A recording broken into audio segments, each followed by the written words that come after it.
주기도문의 6가지 간구 중 첫 번째 간구가 당신의 이름이 거룩히 여김을 받으시기를 원합니다입니다. 그런데요, 여러분 잘 생각해 보세요. 왜 하나님께서는 예수님을 통하여서 기도를 가르치시는데 가장 첫 번째 기도 제목으로 이렇게 어려운 기도 제목을 주셨을까요? 여러분, 6가지의 핵심적인 기도 제목을 가장 첫 번째로 주신다는 건 그게 가장 중요하고 가장 우선되어야 된다는 것을 우리 모든 그리스도인들한테 강조해주고 알려주고 있는 거죠. 그런데요, 여러분, 하나님의 이름을 높이기 위해서, 하나님의 이름의 거룩하심을 위해서 여러분들 얼마나 기도하고 계십니까? 이 사실은요, 이게 어려운 기도가 아니에요. 여러분 잘 생각해 보세요. 나의 아버지가 있는데 나의 아버지가 사실 숨겨진 초능력자예요. 근데 많은 사람들이 나의 아버지에 대해서 너무 무시하는 거예요. 키도 작고 얼굴도 못생기고 돈벌이도 시원찮고 그러면서 나의 아버지를 너무 무시할 때 아들로서 무슨 마음을 가지게 되겠어요? 우리 아버지의 명예를 회복시켜야 되겠다. 우리 아빠 진짜 대단한 사람인데 라고 이야기하지 않겠어요? 아마 제 아들도 분명히 점점 커가면서 아버지가 얼마나 웃긴 개그를 하는 사람인지를 알고 사람들한테 우리 아빠는 정말 웃겨라고 이야기할지도 모릅니다. 우리 청년들은 인정하지 않을지 몰라도요. 그런 것처럼 내가 하나님을 아는데 그 하나님의 거룩하심이 위대하심이잖아요. 절대 유일해서 무한하고 전능하신 하나님이 내게는 너무 소중한데 그 하나님을 모르는 게 너무 안타까워. 그래서 그 하나님의 귀중함을, 하나님의 존재를 사람들이 알았으면 좋겠어요 라고 하는 게 기도입니다. 이게 주기도문의 첫 번째 간구입니다. 그런데요, 이걸 우리가 정말 잘 실천하고 있느냐? 우리가 가장 실천할 수밖에 없는 곳이 어디냐면요, 주님의 이름으로 모인 곳입니다. 어디예요? 여기예요. 교회. 하나님께서는요, 먼저 우리가 하나님의 이름을 높이도록 교회로 모이게 하셨고, 하나님의 부르심을 따라 모인 사람들이 하나님을 예배하고 한 목소리로 찬양할 때 하나님도 기뻐하시고 세상 사람들도 여기 와서 보지 않더라도 아는 거예요. 교회가 있구나. 교회는 찬양을 하는구나. 교회는 주일마다 예배하는구나. 얘네들은 심상치 않게 하나님을 믿고 알고 있구나라는 것을 알게 되는 거예요. 그런데요, 사탄은요, 이 주기도문의 첫 번째 간구부터 우리가 실천하지 못하게 하는 것이 목적입니다. 사탄이 우리의 구원을 취소시킬 수가 없잖아요. 사탄이 우리를 어떻게 해야 할 수가 없습니다. 우리의 목숨도 앗아가지 못해요. 사탄이 할 수 있는 유일한 가장 큰 무기가 뭐냐면 우리가 예배는 드리되 마음을 다하지 않고 예배하게 하고, 우리가 사랑한다고 말은 하지만 정작 미워하지만 않을 뿐 적극적으로 서로에게 관심을 가지지 않게 하고, 교회로 모이기만 하지만 그 시간 내 적당한 시간만 때우다 가게 하는 것이 사탄의 목적입니다. 그래야지 교회는요, 힘을 잃어버리니까요. 하나님의 이름을 높일 수 없는 아주 무력한 공동체. 세상 사람들은 이렇게 이해하겠죠. 기독교인들은 일요일마다 예배하러 갔다 와. 여러분, 우리가 왜 일요일이라고 얘기 안 하는 줄 알아요? 주일이기 때문이래요. 주일이라는 뜻이 무슨 뜻인지 아세요? 예수님이 부활하신 날이라서 부활의 주님을 내가 기념해서 이 하루만큼은 예수님을 위해 하루를 드립니다라는 뜻이 주일이에요. 주일 예배하면 예배만 갔다 오는 게 주일이 아닙니다. 예배를 중심으로 오늘 하루를 다 하나님께 드리겠다라는 거예요. 여러분들이 가지고 있는 하나님에 대한 마음이 어떻습니까? 하나님의 이름 높이고 싶어요? 그 하나님의 거룩하심을 알리고 싶어요? 가장 먼저 우리가 해야 할 일은요, 사탄이 방해하는 힘없이 예배하게 하는 것, 힘없이 모이게 하는 것, 우리가 더 이상 이 주일날 하나님의 이름으로 이 모임을 지켜내지 못하게 하는 것, 형식적으로 모이고 형식적으로 찬양하게 하는 것, 이게 사탄이 가장 원하는 것입니다. 저도 오늘 아침에 사실 진짜 솔직한 마음에 아침에 일찍 일어나서 새벽 예배부터 오잖아요. 그러면요, 솔직히 말해서 이렇게 잠이 오니까 졸리니까 교회 가기 싫을 때가 있어요. 교회 가기 싫을 때가 오늘 또 스케줄 이거 이게 스트레스부터 밀려오는 때가 있습니다. 그러면요, 속으로 그런 기도를 하면서 이제 운전을 해서 오죠. 그리고 또 여기 와서도 기도를 하죠. 쉽게 그 마음이 바뀌지 않습니다. 1부 예배가 시작할 때, 2부 예배가 시작할 때 막 너무 좋고 막 이런 게 아니에요. 막 조금씩 바뀌어요. 그런데요, 제가 무슨 생각을 하게 되냐면, 내가 새벽 예배, 1부 예배, 2부 예배, 3부 예배, 청년부 예배 드리기까지 이 모든 예배가 정성 없이 드리도록 하는 것이 사탄의 목적이구나라는 경각심을 가지게 되는 거예요. 내가 1부도 2부도 3부도 청년부 예배도 모든 것을 내 온 마음을 힘을 다해서 예배해야 되겠다라는 결심을 또 하고 또 합니다. 그런데요, 오늘 여기 본문에서도 나타나지만 하나님께서는 그것을요 부족해도 받으십니다. 제가 첫 번째 사역지에서 그 목사님이 제가 가자마자 오후 예배 시간을 2시 반에서 저녁 7시로 바꿨어요. 그러면서 성도들에게 이렇게 선포했습니다. 주일 성수해야 되니까 우리는 저녁까지 예배할 겁니다. 주일 저녁 7시에 예배하고 8시 반에 마칠 때까지 여러분들은 교회에 계십시오. 뭘 해도 계십시오. 자도 되고 먹어도 되고 놀아도 되니까 교회에만 계십시오. 이런 거예요. 근데 저는 되게 충격적이었어요. 저도 청년 시절, 모교회 시절 이렇게 2시 반에 예배를 드려왔기 때문에 저 그때 잠실에서 일산 다닐 때니까 저녁 7시에 예배 끝나고 8시 반에 집에 가면 10시 반이거든요. 이게 가능한가 이런 생각을 했었는데, 여러분 진짜 하나님을 사랑하는 사람들은 그 시간에 모여서 진짜 성경도 읽고 탁구도 치고 같이 전도도 프로그램이 없는데 그냥 가지고 나가서 전도하고 그러더라고요. 제가 이야기하고자 하는 것이 바로 그것입니다. 여러분들의 마음의 자발성, 하나님을 높이고자 하는 자발성, 주일인데 나의 주 하나님께 드리고자 하는 그 자발성이 살아나기를 소원합니다. 오늘 본문을 살펴볼 텐데요, 오늘 본문은 이렇게 시작하고 있습니다. 예수님께서 사실은요, 우리가 안 읽은 1, 2절을 보면요, 어떤 사람들이 속닥속닥 회의를 해요. 무슨 회의를 하겠어요? 예수님 죽이려고 회의를 합니다. 이때가 언제냐면 예수님이 돌아가시기 이틀 전이에요. 그래서 이때 이 사람들이 어떻게 회의를 하냐면요, 14장 이틀이 지나면 유월절과 무교절이라 대제사장 서기관들 예수를 흉계로 잡아 죽일 방도를 그들이 구하고 있었는데 2절에서 결론을 냅니다. 안 되겠다. 우리 지금 명절에 예수님 잡아 죽이려고 했다가 인기 많은 예수님에 대해서 사람들이 밀란을 일으키면 우리만 손해다, 하지 말자. 취소됐어요. 예수님 죽이려고 하는 회의가 취소됩니다. 이틀 전에 취소됐는데 이게 어떻게 실행이 되냐고요? 오늘 이 사건 때문에 실행이 됩니다. 오늘 이 사건 때문에 이세가 아니라 그런 의도 없습니다. 이 사건 때문에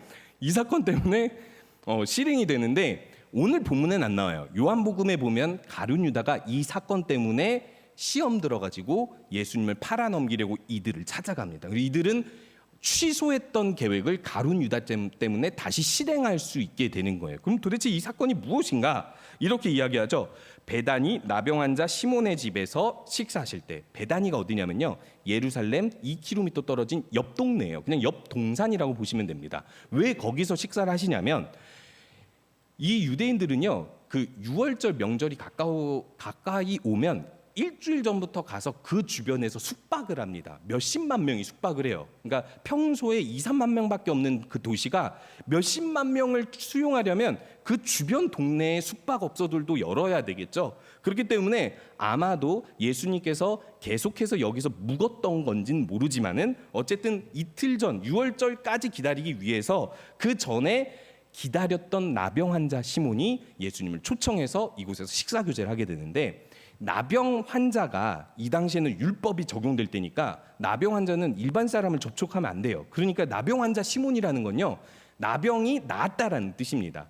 예수님에 의해서 나병이 치료된 사람. 그래서 너무 감사해서 예수님을 초청해서 지금 식사 교제를 하고 있는데, 이 교제하는 현장에 누가 찾아오냐면 한 여인이 향유 옥합을 가지고 찾아옵니다. 그리고 이 옥합에 부리가 이렇게 길게 뻗어져 있는데 여기 부리를 다 깨가지고 이 향유를 예수님 머리에 다 부어버려요. 그걸로 이 사건이 일어나게 되는데, 여러분 혹시 향수 쏟아본 적 있으십니까? 향수 쏟아보고 그거 치워본 적 있으세요? 저는 2번 있어요. 근데 솔직히 다 쏟은 것도 아니었거든요. 잠깐 쏟았는데 와, 진짜 이거 냄새가 너무 진동하고 솔직히 구역질까지 나더라고요. 너무 심합니다. 이 순전한 나드, 한 나드 이거는요 어떤 거냐면요 일반적인 향수가 아니에요.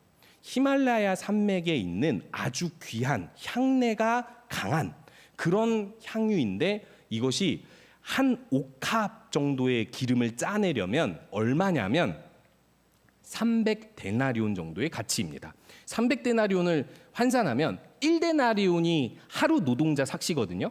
하루 노동자 삭시 10만 원이라고 했을 때 3천만 원인 거고 5만 원이라고 했을 때 1,500만 원인가요? 그러겠죠. 한마디로 얘기해서 3천만 원 되는 거를 일반적인 유대인 여자가 이걸 가지고 있다? 갑부일까? 우리들은 이렇게 생각할 수 있지만은 당시 문화적으로는요. 이 당시에 일반적인 여자들의 혼수품이 향유 옥합이었습니다. 근데 이 향유 옥합을 깨뜨려서 예수님 머리에 다 붓는데 누가 봐도 이거는 낭비예요. 그렇지 않아요? 필요한 만큼 써야지 좋은 거지 그보다 지나치면 좋은 것이 아닙니다. 사실 이 향유 옥합은요 2-3방울만 떨어뜨려도 충분히 향내가 진동합니다. 그런데 그것을 2-3방울이 아니라 쏟아버리면 뭔 필요해요? 아무리 예수님을 사랑한다 한들 예수님을 향기롭게 해주고 싶다 한들 그걸 다 쏟아버리지 말고 차라리 이렇게 계획을 세워서 매일 예수님 머리에 2-3방울씩 해가지고 한 3년 동안 뭐 이렇게 좀 더 이렇게 할 수 없을까? 실용적으로 우리들은 이렇게 생각할 수 있습니다. 여기 현장에 있었던 사람들도 똑같이 생각했어요. 저거 낭비다라고 생각을 하는 거죠. 어떤 사람들이 화를 내어 서로 말하되 어찌하여 이 향유를 허비하는가라고 이야기하고 있었습니다. 그러면서 이들이 이렇게 이야기하죠. 5절에 보니까요. 300데나리온 이상에 팔아 가난한 자들에게 나눠줄 수 있는 걸 이렇게 낭비했다라고 이야기합니다. 이들이 예수님을 몰라요? 예수님의 은혜를 몰라요? 나병 환자 시몬의 집에 모인 사람들 정도면 예수님이 얼마나 위대한 분인지 아니 이들은요 이제 곧 예수님이 메시아 왕으로서 등극할 거라고 기대하기까지 했던 예수님을 소중히 여겼던 사람들이 모인 곳이에요. 그런데 그들도 이해할 수 없었던 거예요. 왜? 도대체 무슨 목적으로 여기서 저걸 깨뜨려서 다 부어? 차라리 가난한 자들에게 나눠주는 것이 예수님의 뜻이 아니냐라고 이야기하면서 그 여자를 책망합니다. 여러분 어떻습니까? 이 사람들의 판단이 옳아요? 여인의 판단이 옳아요? 실용적으로는 당연히 이 사람들의 판단이 옳은데요. 여기서 중요한 사실이 있습니다. 저는 여기서 질문을 해보고 싶은 게 이 사람들은 정말 가난한 사람들이 걱정되고 가난한 사람들을 돕고 싶은 마음에 이렇게 이야기했을까요? 어떻게 생각하세요? 정말 가난한 사람들을 사랑하고 그들에 대한 긍휼을 베풀고 싶어서 이 생각을 한 걸까요? 아니면 다른 데 목적이 있는 걸까요? 가룟 유다에 대해서 요한복음에서는 이 본문에서 나오지 않는 이야기를 해주는데 그게 뭐냐면요. 가룟 유다가요. 원래 회계였어요. 회계. 돈 맡은 사람이었습니다. 그러니까 이런 일이 있으면은 가난한 사람들을 위해서 나눠주겠다고 돈으로 바꾼 다음 그 돈 중 얼마를 감춰서 가져가는 습관이 있었던 것 같아요. 그래서 요한복음에서는 그렇게 이야기합니다. 도둑이라고. 그래서 유다가 이 엄청난 돈을 이렇게 소진하는 걸 보고 시험에 들어서 예수님을 팔아 넘긴 거예요. 요한복음에서는 그렇게 이야기하고 있는데 오늘 여기서는 그렇게 얘기하지 않습니다. 가룟 유다가라고 얘기하지 않고 어떤 사람들이라고 복수라고 얘기해요. 왜 그럴까요? 여기서 강조하는 의미가 다르기 때문입니다. 뭘 강조하려고 하는 걸까요? 이 여인이 향유옥합을 깨뜨려서 예수님께 부었는데 비실용적이고 지나친 낭비 같아 보이는 것에 대하여 이 사람들은 조금도 공감하고 이해하지 못했다라는 거예요. 낭비라고 느껴지기만 했다라는 것을 강조해주고 있는 것입니다. 그러면 이게 낭비가 아닌 사람은 누구예요? 이 여인과 예수님밖에 없다라는 거죠. 그럼 도대체 왜 이 여인은 낭비라고 할 만큼의 이런 과감한 행동을 했을까요? 이 여인을 한번 살펴보면 사실은 여기 여인에 대한 정보가 나오지 않지만 이 여인을 마리아로 보고 있습니다. 마태복음, 마가복음에 나오는 향유옥합을 부은 여인은 요한복음에서 마리아라고 실명을 기록해요. 마리아는 누구죠? 예수님이 제자들을 가르칠 때마다 어디를 갈 때마다 항상 쫓아다니면서 예수님을 섬길 뿐 아니라 항상 예수님 발밑에서 예수님 말씀을 듣던 사람이죠. 아마도 이 마리아는요, 예수님 말씀을 들으면서 하나님을 더욱더 확실히 알게 되었을 거예요. 여러분들도 알겠지만은 이 당시에 랍비는 절대 여성을 가르치지 않았습니다. 언제예요? 2000년 전이에요. 우리나라도 여성을 가르친 지 몇백 년이 안 될걸요? 한 100몇십 년밖에 안 될 거예요. 그런데요, 이 당시에 여제자가 있다? 사실상 이 복음서에서도 여제자라고 표현을 잘 안 하죠. 그만큼 예수님을 따라다닌 여성들이 예수님에게 다른 제자들과 똑같이 배웠음에도 시대로 인하여서 이 여성들이 어떻게 예수님을 따르고 배웠는지를 잘 기록해 주지는 않지만 추정해 보건대 이 마리아는 다른 제자들 못지않게 예수님의 말씀을 아주 많이 듣고 잘 듣고 그걸 통해서 한 가지를 분명히 깨달았을 겁니다. 다른 여자들은 받지 못한 그 혜택, 하나님을 아는 기쁨. 여러분, 하나님 알수록 좋아요, 안 좋아요? 하나님을 알수록 은혜가 깊지 않습니까? 내가 하나님을 안다, 예수님을 안다 했는데 시간이 지나서 배우면 배울수록 내가 그냥 이렇게 배운다고 생각했는데 어느 날 갑자기 그게 떠오르는 거예요. 기도하다가 떠오르고 어려울 때 떠오르고 그러면서 하나씩 점차 알게 되는 거예요. 하나님의 크심이, 그 위대하심이, 그 전능하심과 그 사랑이 나의 모든 삶을 감싸고 있다는 것을 깨닫게 되지 않습니다. 그때 우리들의 믿음이 성장하는 거거든요. 그러면요, 믿음이 성장하면요, 나 이제 믿음 이만큼이야, 나 2단계, 3단계, 4단계 올라갔어, 이렇게 생각 안 합니다. 나 같은 죄인을 예수님께서 가르쳐 주시고 또 은혜를 알려주시고 은혜를 주시니 너무나도 감사하고 갚을 수 없는 은혜 때문에 기뻐합니다. 이 여인은 그 은혜를 간직하고 있었는데 또 한 가지 사건이 일어납니다. 무슨 사건이죠? 마리아의 오빠가 누구예요? 나사로예요. 나사로가 죽었어요. 4일이 지났고 무덤에서 4일이 지났는데 예수님이 뒤늦게 오신 거예요. 예수님께서 말씀하시죠. 나는 부활이요 생명이니 나를 믿는 자는 죽어도 살겠고라고 이야기하더니 예. 마지막 날에는 부활할 줄 믿습니다 했던 마리아가 뭘 보게 되냐면 무덤에서 나오는 오빠를 보고 그때 깨닫죠. 내가 머리로만 마음으로만 깨달았던 하나님, 그 하나님의 아들이 내 눈앞에서 죽은 자를 살리니 내 모든 삶의 소망은 오직 예수다라고 인정하게 되는 겁니다. 그런데 왜 하필 이날 향유옥합을 가져와서 깨뜨렸냐고요? 아마도 둘 중 하나로 추정할 수 있는데요. 첫 번째, 예수님께서는요 십자가에 못 박히시기 전에 제자들에게 3번 말씀하셨어요. 나는 대제사장과 서기관들에게 잡혀서 죽게 될 거야. 그리고 부활할 거야라고 이야기했습니다. 3번 얘기하고 제자들한테 이렇게 얘기했어요. 다른 애들한테 얘기하지 마라고 얘기를 했어요. 제자들이 얼마나 이렇게 입이 무거웠는지 모르겠지만은 아마도 다른 가까운 사람들에게는 말했을 것으로 추정하지만 성경적인 근거는 없습니다. 그런데 더 중요한 건 제자들은 예수님이 죽을 거라고 믿었을까 안 믿었을까요? 죽을 거라고 믿었으면 둘 중 하나예요. 안 따랐던지 일찍이 도망갔던지 아니면 절대 도망가지 않았을 거예요. 이해가 돼요? 예수님이 죽어서 못 살아날 거라고 일찍부터 생각했으면 절대 안 따라갔을 거고요. 예수님이 죽는다는 말과 함께 부활하신다는 말씀도 했거든요. 그러니까 부활을 믿고 예수님이 십자가에 못 박혀 죽으셔도 그 앞에서 부인하지 않고 절대 예수님을 떠나지 않았을 거예요. 아마도 예수님이 또 상징적인 가르침을 해주시나 보다라고 이들은 흘려들었을 겁니다. 믿지 않았다라는 얘기예요. 그러면 이 여인은 믿었을까요? 이 여인이 믿었다고 할 만한 증거는 없습니다. 그런데요, 더 중요한 사실은 이때 많은 사람들이 예수님이 예루살렘에 들어가서 뭘 할 거라고 생각했냐면 왕이 될 거라고 생각했습니다. 사역 3년 차고 이미 예루살렘과 갈릴리 모든 지역에서 예수님의 인기는 최고점을 찍었어요. 그리고 대제사장과 서기관들도 이제 예수님한테 혼나고 어찌할 수 없는 그런 분위기 속에서 왕으로 추대하려고 이미 이틀 전에 예루살렘 입성할 때 사람들은 예수님이 나귀 타고 들어오실 때 호산나 호산나 우리의 메시아라고 표현을 했었던 거죠. 그렇기 때문에 아마도 이 여인은 이렇게 생각했을 겁니다. 이제 예수님이 왕이 되시면, 이제 예수님께서 하나님 아들로서 일하시면 바빠지시겠다.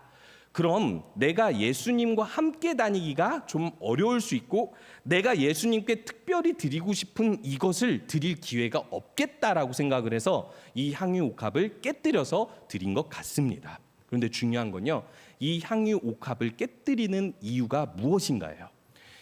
여인은 보통 혼수품으로 향유 옥합을 사서요, 그 두세 방울을 먼저 결혼할 때 남편에게 뿌립니다. 결혼할 때요, 결혼식 때. 그리고 나서 그걸 남겨뒀다가 귀한 손님이 올 때마다, 그것도 남편의 귀한 손님이 올 때마다 그 손님에게 이 향유 옥합을 뿌려줘요. 그렇게 해서 남편의 위상을 높여주는 약간 내조용 혼수품이에요. 그리고 나서 남편이 죽으면요, 남편 시체에다가 옥합을 깨뜨려서 부어버립니다. 부어도 되잖아요. 이제는 시체에다가는 어차피 이제 썩어 없어질 냄새날 시체니까 향유를 확 다 부어버려도 지나친 건 아니잖아요. 그렇기 때문에 그때 붓는 향유를 이 여인이 남편이 있었는지, 평생 결혼 안 할 건지 안 했는지는 모르겠지만, 평생에 한 번밖에 가지지 못할 이 향유 옥합을 예수님께 깨뜨리고 붓고 싶었던 거예요. 그게 지나치더라도. 이게 헌신입니다. 여인의 헌신은 이런 의미가 있어요. 남들이 보기엔 지나치고 낭비라고 여길지라도 난 이만큼을 꼭 드리고 싶다. 이게 나의 마음이다. 언제 다시 찾아오지 못할 이 기회에 오늘 꼭 내가 이렇게 드려야 되겠다라고 생각을 하고 부은 것입니다. 그러나 다른 사람들은 이걸 낭비라고 느끼죠. 그 다음 예수님은 어떻게 이것을 받아들일까요? 무엇이라고 이야기하냐면요, 사람들이 낭비라고 얘기했을 때 예수님께서 이렇게 응답합니다. 6절에 보니까 너희가 어찌하여 그를 괴롭게 하느냐, 그가 내게 좋은 일을 하였다. 근데 이 좋은 일이 유용하다라는 뜻이에요. 낭비랑 반대말이죠. 되게 유용한 일을 했다. 누가 봐도 그 예수님이 이렇게 인정해도 절대 유용한 일이 아닌데 어떻게 저걸 유용한 일이라고 이야기하지라고 질문을 할 때 예수님께서 말씀하시는 게 8절에 그는 힘을 다하여 내 몸에 향유를 부어 내 장례를 미리 준비하였느니라 라고 응답하고 있습니다. 실제로 예수님께서 죽으시고 나서 예수님의 시체에 향유를 부었을까요? 못 부었을까요? 예수님을 따랐던 여자들, 마리아들이 이제 예수님의 시체에 향유를 부으러 갔는데 예수님 부활해 버렸잖아요. 실제로 향유를 못 부었습니다. 시체에 보통 향유를 부어야 되는데 못 부었어요. 그런데 예수님이 그것을 알고 나서 이렇게 이야기하는 거예요. 내가 죽기 전에 향유를 부어서 내 장례를 준비하였다. 근데 제가 이야기했듯이 이 여인은 예수님 죽을 줄 몰랐어요. 뭐 알았을 수도 있지만 그렇게 추정됩니다. 그런데요, 중요한 건 뭐냐면요, 장례를 준비하려고 향유를 부었다? 이 여인이 예수님이 이렇게 여기지만 이 여인은 그러지 못합니다. 실제로 예수님이 죽을 거라고 믿을지라도 산 사람에게 어떻게 향유를 부어요? 산 사람에게. 그것도 죽기 이틀 전인데 무슨 소용이 있겠습니까? 죽어서 향유를 붓는 게 합당한 거죠. 그렇기 때문에 사실상 더 중요한 건 예수님의 부활까지 믿었으면 향유를 부을 필요도 없거든요. 그러니까 이 여인은요, 예수님이 진짜 죽을 걸 알고 그 시체가 부패하기 전에, 죽기 전에 이틀 전에 미리 부어야지 산 사람에게, 이건 말이 안 됩니다. 예를 들어서 이런 거죠. 우리 중에 누군가가 희귀병에 걸려서 당장 죽게 됐어요. 그래서 누가 이렇게 얘기하는 거예요. 갑자기 염을 하는 거예요. 너 이제 곧 죽을 거잖아. 염을 해줘야지. 말이 안 되는 거예요. 예의에 어긋난 행동이죠. 이 여인은요, 결코 의도적이지 않았습니다. 그저 예수님이 그리 귀했을 뿐이에요. 근데 예수님은 어떻게 봤냐면요, 내 장례를 준비한 여인으로, 유일한 여인으로 받아줄게 하고 받아주는 거예요. 여러분, 우리가 낭비같이 여기는 헌신일지라도 예수님은요, 더 크게 받습니다. 더 크게 받아요. 내가 드린 것이 이만큼의 시간, 이만큼의 물질, 이만큼의 봉사, 내 모든 전부일지라도 그보다 더 크게 예수님은 받아주시고 그것을 이렇게 기억한다고 말씀하십니다. 9절입니다. 내가 진실로 너희에게 이르노니 온 천하에 어디서든지 복음이 전파되는 곳에는, 그러니까 예수님께서 부활하시고 나서 나중에 교회가 세워지면 그때를 이야기하는 거죠. 아주 먼 미래. 그곳에서 이 여자가 행한 일도 곳곳에서 기억하게 되리라라고 얘기했더니 진짜 마태, 마가, 누가, 요한복음이 다 기록이 돼요. 이 여인의 행위가 무엇을 의미하기 때문이죠? 장례를 알고 준비한 것도 아닌데 예수님을 그렇게 귀하게 여기는 그 여인의 헌신이 예수님께서 장례를 준비한 것을 여기고, 그러면 이제 예수님께서 죽으시고 부활하신 것을 아는 모든 기독교인들에게는 이 여인이 향유값을 깨뜨려서 예수님께 드렸던 이 헌신이 모두에게 일반화되어 적용될 수밖에 없다는 사실을 이야기해 주는 거예요. 예수님이 우리를 위해 죽으시고 부활하셔서 우리에게 새 생명을 주시고 우리에게 큰 은혜를 주셨다라고 너희들이 믿느냐? 믿는다면 이 여인과 같이 낭비라고 여길 만큼의 헌신을 다하는 것이 내게 합당한 예배다라고 이야기하는 겁니다. 여러분들은 어떻게 생각하십니까? 예수님께서 이 여인에게 향유를 부은 것에 대해서 이렇게 평가하시거든요. 힘을 다하여 향유를 부었다. 향유를 깨서 부었는데 어떻게 힘을 다해요? 이렇게 힘을 다하진 않을 거 아니에요. 그냥 부었겠죠. 근데 예수님은요, 거기에 힘을 다하여라고 얘기해요. 이 힘을 다하여라는 뜻은요, 신명기에서 하나님께서 우리에게 명령하실 때 마음과 목숨과 힘을 다하여 사랑하라 할 때 그 힘을 다하여인데, 이건요 단순히 세게가 아니라 소유, 물질, 능력, 은사, 시간, 에너지, 이런 우리가 가지고 있는 것들을 드렸다라는 표현을 이야기하는 거예요. 다. 예수님께서 우리에게 바라는 예배, 주님의 이름을 높이는 활동, 우리의 모임 가운데 이런 예배를 받으시기 원한다라는 것을 기억하시기 바랍니다. 여러분들 잘 기억하시기 바랍니다. 주일은 주일입니다. 주님의 날입니다. 이 날에 우리가 예배 1시간 몇 분, 소그룹 1시간 몇 분 이 정도로 끝난다면, 아유 목사님 저희 진짜 봉사 많이 해요. 교육부서도 막 2시간 하고, 그리고 그 밖에도 막 연습하는 것도 이런 거 되게 많거든요. 예, 맞습니다. 한번 다 시간 다 계산해 보세요. 얼마인지. 6시간, 8시간, 10시간, 12시간. 제가 더 봉사하라고 얘기하는 거 아니에요. 제가 이야기하는 건 딱 하나예요. 여러분들의 마음에는 거기서 더 하나님의 이름을 위해서 교제하고 사랑을 나누고, 그리고 더 서로를 격려하고 기도해 줄 수 있는 10분, 20분, 30분 아니면 1시간의 시간을 더 쓸 수는 없는 것입니까? 아니, 단순히 주일만 얘기하는 건 아닙니다. 제가 앞에서 이야기했듯이 사탄은요 또 한 가지 목적이 있어요. 주일만 주의 날이기를 원한다라는 거예요. 주일만이 아니라 우리가 주중에도 하나님께 드릴 수 있는 시간들이 있잖아요. 어떤 사람들은요 하루가 24시간이니까 주님께 드릴 시간은 10분의 1, 11조를 드린다고 해서 2.4시간을 실제로 매일매일 하나님과 교제하는 시간으로 드리기도 합니다. 여러분 그게 아까우세요? 저는요 진짜 아까웠습니다. 진짜 아까웠었는데 제가 이 시간을 드리고 나서부터는 안 아까워요. 왜냐면요 삶의 생명력을 하나님께서 불어넣어 주셔서 내가 평소보다 하나님과 교제하는 시간을 더 가지면 더 가질수록 내게 손해가 된 적이 단 한 번도 없었어요. 여러분들이 진짜 못 믿겠으면 해보세요.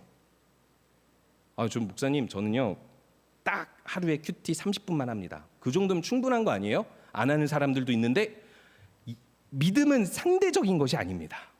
하나님 앞에 여러분들이 기꺼이 기뻐서 드리고 싶은 시간이 얼마인지를 다시 정해보세요. 1시간이 족하다, 2시간이 족하다 이 얘기를 하는 거 아닙니다. 저는 그냥 예를 드는 거예요. 여러분들 마음속에 있는 은혜, 하나님을 인정하는 마음, 그걸요 마음으로만 머리로만 예배 시간에만 맞아 이 설교를 들으면서 맞아 그렇지 하고 집에 돌아가서는 똑같이 생활하지 말고 조금 더 그 시간을 향유옥합을 붓듯이 더 써보라는 거예요. 시간만이 아닙니다. 물질도 마찬가지예요. 나는 그래도 11조 항상 잘 내니까 그 이상은 내가 이거 할 수 없어, 이거 드릴 수 없어 라고 이야기하는 것도 조금 더 해보시고, 그뿐이 아닙니다. 내가 하지 않았던, 하지 못한다고 했었던 그 모든 하나님과 관련된 모든 일들, 그 모든 일들에 대해서도 여러분들이 다시 한번 생각해 보시기 바랍니다. 하나님의 이름을 거룩히 높여드리려면요 그분의 존재를 그대로 인정해야 되는데 무한히 인정해야 되고, 그러면요 우리들의 삶은요 이렇게 바뀔 수밖에 없습니다. 이전보다 더 주님을 위해 살게 되고, 주님을 위해 더 헌신하고, 낭비라고 여길 만큼, 주변 사람들이 낭비라고 여길 만큼 하나님께 드리게 되어 있다라는 거예요. 그것을 보고 하나님의 거룩하심을 모든 사람들이 알게 될 것입니다. 우리 함께 기도하겠습니다.